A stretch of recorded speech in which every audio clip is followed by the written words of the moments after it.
مرحبا يا من صفى صلى الله عليه وسلم صلى الله عليه وسلم صلى الله عليه وسلم صلى الله عليه وسلم. அன்பார்ந்த அல்லாஹ்வின் நல்லடியார்களே, அல்லாஹு தஆலா இந்த உலகத்திலே எங்களுக்கு பல ஹக்குகள், பல கடமைகளை வைத்திருக்கிறான். பாருங்கள், ஒரு மனிதன் உலகத்தில் வாழுவதாக இருந்தால் அவனுக்கு பல விடயங்கள் கட்டாயம் தேவையாக இருக்கின்றது. அதுல உணவு தேவையாக இருக்கிறது, குடி தண்ணீர் தேவையாக இருக்கின்றது, அதே மாதிரி வாழக்கூடிய ஒரு வீடு தேவையாக இருக்கிறது. இந்த தேவைகளுக்கு அல்லாஹ் இன்னொரு கடமையை வைத்திருக்கிறான், பணம். அந்த பணத்தை உழைத்தால்தான் இவனுக்கு சாப்பிட முடியும், இவனுக்கு குடிக்க முடியும், இவன் ஒரு வீடு கட்ட முடியும், இவனுடைய தேவைகளை செய்ய முடியும். அன்புக்குரிய சகோதரர்களே, இப்படி அல்லாஹ் ஒவ்வொரு மனிதனுக்கும் இந்த தேவைகளை, அத்தியாவசிய தேவைகளை வைத்திருக்கிறார். இந்த தேவைகளை நிறைவேற்றுவதற்காக வேண்டி இன்னொரு கடமையும் செய்ய வேண்டும். அதுதான் வியாபாரம் செய்ய வேண்டும், பணம் ஈட்ட வேண்டும். அந்த பணம் ஈட்டும் போது பல கடமைகள் அதிகமானவர்களுக்கு இருக்கின்றன, வியாபாரிகளுக்கு அதிகமான கடமைகள் காணப்படுகின்றன. அதுல இன்றைக்கு சில வியாபாரிகள் தரக்குறைச்சல் செய்து கொண்டிருக்கிறார்கள். அன்புக்குரிய சகோதரர்களே, அதுல மிக முக்கியமான ஒன்றுதான், அது வியாபாரிகளாக இருக்கலாம், அல்லது வீட்டில் இருக்கக்கூடிய பெண்மணிகளாக இருக்கலாம், வாலிபர்களாக இருக்கலாம். இதுல கடமையான ஒரு விடயத்துல இன்றைக்கு பொதுபோக்காக இருக்கக்கூடிய ஒரு கடமைதான் இந்த கடன் விஷயம். கடன் என்பது ஒரு முக்கியமான ஒன்று. இந்த கடனை ஸல்லல்லாஹு அலைஹி வஸல்லம் ஒரு ஹதீஸ்ல குஃப்ரோட சேர்த்து பேசியிருக்கிறாங்க, நிராகரிப்பதோடு சேர்த்து பேசியிருக்கிறார்கள். அன்புக்குரிய சகோதரர்களே, நபி ஸல்லல்லாஹு அலைஹி வஸல்லம் அவர்கள் ஒவ்வொரு நாளும் ஒரு துஆ ஒன்று ஓதுவார்கள், பாதுகாப்பு தேடுவார்கள். அல்லாஹும்ம இன்னி அஊது பிக மினல் குஃப்ரி வத்தைன். யா அல்லாஹ், என்னை கடனை விட்டும், கடன் எடுப்பதை விட்டும், குஃப்ரை விட்டும் என்னை பாதுகாத்து விடு என்று ஒரே துஆ செஞ்சு பாதுகாப்பு தேடிக் கொண்டிருப்பார்கள். அபூ சயீதுல் குதுரி ரலியல்லாஹு அன்ஹு அவர்கள் வாராங்க நபிட்ட, யா ரசூலல்லாஹ், நீங்க ஒரு பாதுகாப்பு கேக்குறீங்க, அல்லாஹும்ம இன்னி அஊது பிக மினல் குஃப்ரி வத்தைன், குஃப்ரை விட்டும் தைனை விட்டும் என்னைய பாதுகாத்துரு என்று கேட்கிறீங்க, குஃப்ரோட கடனை சேர்க்கிறீங்களான்னு அந்த சஹாபி நபி அவங்கள்ட்ட கேட்கும் போது நபி ஸல்லல்லாஹு அலைஹி வஸல்லம் சொல்றாங்க, அபூ சயீதுல் குதுரியே ரலியல்லாஹு அன்ஹு, இந்த குஃப்ரோட அடுத்த இதாக இருப்பது இந்த தைன் தான். கடன் எடுத்து அவன் நிறைவேற்றவில்லையோ அவன் அந்த குஃப்ருக்குள்ளால நுழைஞ்சு விட்டான் என்று ஸல்லல்லாஹு அலைஹி வஸல்லம் சொன்னாங்க. மேலான சகோதரர்களே, அதுல இன்னொரு முக்கியமான ஒரு விடயம் தான், ஒரு மனிதர் வாரார், நபி ஸல்லல்லாஹு அலைஹி வஸல்லம் அவங்கள்ட்ட வாராரு, வந்து கேட்கிறார், அவுசினி யா ரசூலல்லாஹ், நபியே, அல்லாஹ்வின் தூதரே, நீங்க எனக்கு உபதேசம் பண்ணுங்க. நபி ஸல்லல்லாஹு அலைஹி வஸல்லம் ரெண்டு விஷயத்தை சொல்லி கொடுக்குறாங்க. அதுல ஒன்று, அகல்லி மினல் துனூப், நீ பாவத்தை குறை. உடம்பால, கண்ணால, காதால, கையால, உள்ளத்தால செய்யக்கூடிய பாவங்களை குறை. யஹனு அலைக்கல் மௌத், உனக்கு மௌத்து லேசாக வரும், உன சக்கராத்துடைய வேதனை குறைய இருக்கும், நீ கலிமாவோட மௌத்தாகுவாய், உனக்கு லேசான மௌத்து, கஷ்டப்படாத மௌத்து கிடைக்கும் எப்ப நீ பாவங்களை குறைச்சா என்றால். இது ஒரு விடயத்தை சொன்னாங்க. இன்னொரு விடயத்தை சொல்லி கொடுக்கிறாங்க, நீ கடன் எடுப்பதை குறைச்சு கொள்ளு, நிம்மதியான வாழ்க்கைய உலகத்துல வாழுவாய். மேலானவர்களே, ஒரு விடயம் பாவத்தை குறை, உனக்கு நல்ல மௌத்து கிடைக்கும். இன்னொரு விடயம், நீ கடன் எடுப்பதை குறை, உலகத்துல நிம்மதியாக வாழுவாய். மேலான சகோதரர்களே, இன்றைக்கு கடன் எடுத்துட்டு மாட்டி இருக்கக்கூடிய அதிகமானவங்களுக்கு ரெண்டு விஷயம் நடக்குது. ஒன்று, மக்கள்கிட்ட முன்னால கேவலமான ஒரு நிலை ஏற்படுகிறது.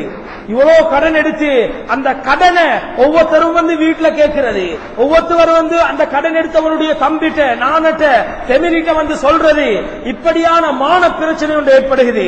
மேலானவர்களே, இப்படியான இந்த நிலைமையை விட்டு நாங்கள் ஒரு முஸ்லிம் என்ற ஐடென்டிட்டியோட வாழணும் என்றிருந்தால் கடனை குறைக்கணும். கடன் எடுக்க சொல்லிக்குது இஸ்லாம். யா அய்யுஹல்லதீன ஆமனூ இதா ததாயன்தும் பிதைனின், நீங்க ஒருவருக்கு ஒருவர் கடன் எடுக்கிறீங்களா அதை எழுதி கொள்ளுங்க. இப்ப தாரேன், இத்தனா தேதி எடுத்தேன் என்று ரெண்டு பேரும் எழுதி கொள்ளுங்க என்று இஸ்லாம் தைன பத்தி பெரிய ஒரு வசனம் ஒன்றே பேசுகிறது. மேலான சகோதரர்களே, கடன் எடுக்கணும், தேவைக்கு எடுக்கிறோம், கஷ்டத்தின் போது எடுக்கிறோம், ஆனா அதை சரியாக நிறைவேற்றணும். நிறைவேற்றாம மௌத்தாகினா ஸல்லல்லாஹு அலைஹி வஸல்லம் சில ஜனாசாக்கு தொழுவிச்சில்ல, கடனோட மௌத்தாகின ஜனாசாக்களுக்கு நபி அவங்க தொழுவிச்சில்ல. ஏண்டா இன்னொரு ஹதீஸ்ல ஸல்லல்லாஹு அலைஹி வஸல்லம் சொல்றாங்க, யுஃபரு லிஷஹீத் குல்லு தம்பின் இல்ல தைன். ஒரு ஷஹீதுக்கு ஹதீஸ் எத்தனையோ வந்திருக்குது. ஒருத்தர் மௌத்தாகிறாரு, எப்ப அவர் யுத்த காலத்துல மௌத்தாகிறார், இவர் ஒரு ஷஹீத். இந்த ஷஹீதுக்கு அல்லாஹ் எல்லா பாவத்தையும் மன்னிச்சிருவான். அவனுடைய ரத்தம் கீழே அந்த பூமியில விழுவதற்கு முன்னால இவருடைய எல்லா பாவங்களும் மன்னிக்கப்படும், டாக்டர் சுவர்க்கம் போவாரு. மேலானவர்களே, இது ஷஹீதுக்கு அல்லாஹ் கொடுக்கக்கூடிய கிஃப்ட். ஆனா ஒருத்தர் யுத்த காலத்துல மௌத்தாகிறார், அந்த ஷஹீத் அவர் இங்க கடனை வச்சுட்டு மௌத்தாகிறார்டா, ஒரு ரூபாண்டாலும் கடன் தான், 50 பைசாண்டாலும் கடன் தான், 1000 ரூபாண்டாலும் கடன் தான். அந்த ஒரு 5 ரூபா வச்சுட்டு மௌத்தாகிறாரு, மௌத்தாகினா எல்லா பாவத்தையும் அல்லாஹ் மன்னிப்பான். இத நபி அவங்க பாவத்துல சேர்த்தாங்க, இது மட்டும் மன்னிக்கப்பட மாட்டாது என்று ஸல்லல்லாஹு அலைஹி வஸல்லம் சொன்னாங்க. மேலான சகோதரர்களே, ஒரு ஷஹீதோட இந்த கடனை சேர்த்து இருந்தால் அவருக்கு அந்த சிறப்பு, இந்த கடன் இருப்பதால் அவருக்கு அந்த சுவர்க்கத்தில் போகலாம். அந்த நிலைமையில இந்த கடனை ஸல்லல்லாஹு அலைஹி வஸல்லம் மிக முக்கியமான ஒரு இடமாக இந்த கடனை வச்சு பேசி இருக்கிறாங்க. இதனால வியாபாரிகள் அதிகமானவர்கள் என்ன செய்யறாங்கன்னா கடன் எடுக்கிறது, கடன் கொடுக்கிறது, இது அதிகமான வியாபாரிகளிடம் இருக்குது. கடன் எடுக்கிறீங்களா கொடுக்கிறீங்களா எல்லாத்தையும் எழுதி கொள்ளுங்க. அதே மாதிரி ஒரு முனாஃபிக் பண்பு பாருங்க, டைமுக்கு இத்தனாம் தேதி தாராண்டுவான், ஆனா தரமாட்டான், ஏமாத்தி கொண்டிருப்பான். கோல் அடிப்போம், ஆனா கோல ஆன்சர் பண்ண மாட்டான். இவங்க முனாஃபிக்குடைய பட்டியல் இருக்கிறாங்க. வாக்கு கொடுத்து மீறினான், இத்தனாம் தேதி கடனை தாரேன்னு எடுக்கிறாரு, நீங்க நம்பி கொடுக்குறீங்க, அந்த எடுத்துட்டு போனவர் கோல் ஆன்சர் இல்ல, ஊர் பக்கமே இல்ல, இவர் ஏமாற்றின ஒத்தர், ஏமாற்றுபவன் முனாஃபிக் பட்டியல் இருக்கிறார், முனாஃபிக் நரக குழியில் இருப்பாரு. இந்த குரு போட்டு நாங்க எங்களை பாதுகாத்துக் கொள்ளணும். அன்புக்குரிய சகோதரர்களே, அதே மாதிரிதான் இன்னொரு ஹதீஸ் வருகிறது, மன் ஃபாரக மௌத்துஹு ஜஸதஹு வஹுவ பரீஉம் மின் ஸலாத்தின் தகலல் ஜன்னah. ஒரு மனிதர் மௌத்தாகும் போது மூணு விடயத்தை விட்டு அவர் நிரபராதியாக மௌத்தாகினார்டா, அவருடைய உள்ளம் காலியானதாக இருக்குது, 3 விஷயத்தை விட்டு அவர் சொர்க்கம் போவாரு என்று ஸல்லல்லாஹு அலைஹி வஸல்லம் சொன்னாங்க. அதுல ஒன்று அல் உலுடா, மோசடி வியாபாரம் பண்ணக்கூடாது, மோசடி செய்யக்கூடாது, யத்தீம்களுடைய சொத்துக்களை மோசடியாக சூறையாடக்கூடாது. மேலானவர்களே, வராச சொத்துக்களை மோசடியாக சூறையாடக்கூடாது, மற்றவனுக்கு அநியாயம் செஞ்சு சூறையாடக்கூடாது, மற்றவனுக்கு மோசடி செய்யக்கூடாது. மோசடி செய்யக்கூடிய பண்போட எவன் மௌத்தாகிறானோ அவன் சொர்க்கம் போக மாட்டான். ஸல்லல்லாஹு அலைஹி வஸல்லம் மதீனால போற டைம்ல இந்த ஹதீஸ சுருக்குறேன். ஒரு மனிதர் வியாபாரம் பண்ணுறாரு, அவர் ஈச்சம்பழ வியாபாரம், கைய போட்டு பார்த்தாங்க, தண்ணி வடியுது ஈச்சம்பழத்துல. அவர்கிட்ட கேட்கிறாங்க, என்ன நடந்துச்சு இந்த ஈச்சம்பழத்துக்கு? அவர் சொல்றார், யா ரசூலல்லாஹ் அஸாபத்துஹு சமா, வானம் மழை பொழிஞ்சிச்சு, அந்த தண்ணி தான். நபி அவங்க சொன்னாங்க, மேல நல்ல ஈச்சப்பழம், நடுவுல வச்சிருக்கிறார் அவிஞ்ச ஈச்சப்பழத்தை, அந்த அவிஞ்ச ஈச்சப்பழத்தாலதான் தண்ணி வடியுது. நபி அவங்க சொன்னாங்க, மன் கஷ்ஷ ஃபலைஸ மின்னி, யார் மோசடி செய்யறானோ அவன் என்னை சார்ந்தவன் அல்ல, இஸ்லாத்திலே இல்லாட்டி சுவர்க்கம் போக மாட்டான். மேலானவர்களே, மோசடி எவன்கிட்ட இருக்கும் போது அப்படியே மௌத்து வருகிறதோ அவன் சொர்க்கம் போக மாட்டான். 2வது விடயம் சொல்றாங்க, வத்தைன், யாரு கடனோட மௌத்தாகிறாரோ அவர் சொர்க்கம் போக மாட்டாரு. அது எது வரைக்கும் தான்? இன்னொரு ஹதீஸ்ல வருகிறது, அந்த கடனை யாரு கழிக்கிறாரோ அந்த கழிக்கும் தினம் வரைக்கும் அவர் கபருல வேதனை செய்யப்பட்டுக் கொண்டிருப்பாரு.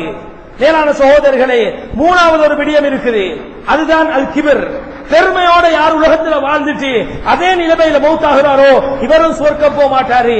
ஏண்டா ஸல்லல்லாஹு அலைஹி வஸல்லம் இன்னொரு ஹதீஸ்ல சொல்றாங்க, மன் கான ஃபீ கல்பிஹி மித்கால ஹப்பத்தின் மினல் கிபர், எவருடைய உள்ளத்துல ஒரு சொட்டே அளவு கூட பெருமை இருக்குதோ அவன் சொர்க்கம் போக மாட்டார். 3 விஷயம் பேசப்படுகிறது. ஒரு மனிதர் மௌத்தாகும் போது இந்த 3 விடயத்தை விட்டு நாங்க எங்களை தூய்மையாக்கி கொள்ளணும். அதுல ஒன்று மோசடி பண்ணக்கூடாது, 2வது கடனை விட்டு நாங்க நீங்கி இருக்கணும், 3வது எங்கள்கிட்ட பெருமை இருக்கக்கூடாது. மேலான சகோதரர்களே, அதே மாதிரிதான் ஒரு முறை ஸல்லல்லாஹு அலைஹி வஸல்லம் சஹாபாக்கிட்ட கேட்கிறாங்க, அத்ததுரூன மனில் முஃப்லிஸ், பங்களூர்காரன் யாருன்னு தெரியுமா? அப்ப சஹாபாக்கள் சொன்னாங்க, பணமை இழந்தவன், சொத்தை இழந்தவன், இவன் தான் பங்களூர்காரன். நபி அவங்க சொன்னாங்க ஸல்லல்லாஹு அலைஹி வஸல்லம், இவர் நல்ல பங்களோட்காரன், உலகத்துல கடன் எடுத்திருப்பார். இவர் கடன் எடுத்துட்டு மறுமை நாள் உலகத்துல கடன் எடுத்து அந்த கடனை கழிக்காம அந்த கடனோட மௌத்தாகி மறுமை நாள் மஹ்ஷர்ல வருவாரு. எப்ப அல்லாஹ் அந்த விசாரணை நாள் வருவான். வந்த டைம்ல எவன்ட கடன் எடுத்தானோ மேலானவர்களே, அவருடைய பாவங்கள் இவனுக்கு கொடுக்கப்பட்டு இவன்ட நன்மைகள் அவனுக்கு கொடுக்கப்படும்.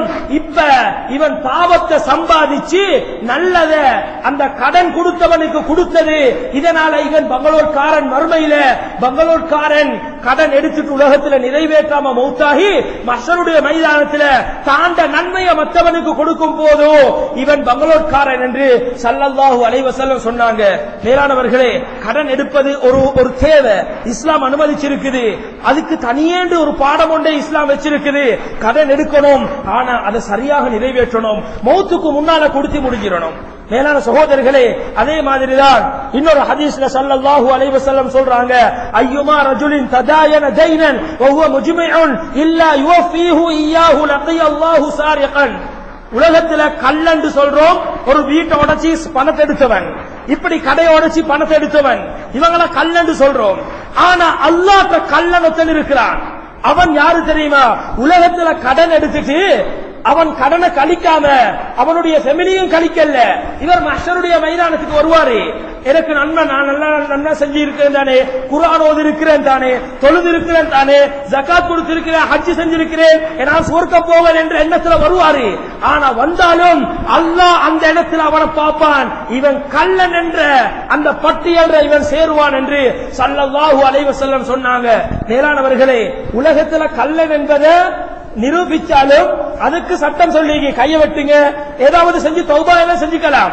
ஆனா தைனோட மௌத்தாகிட்டு மஹ்ஷருடைய மைதானத்துல கள்ளன் பட்டியல் சேர்றவன் இருக்கிறானே, இவன் ஆக மோசமான நிலைமையில அவன் நரகம் போவான்.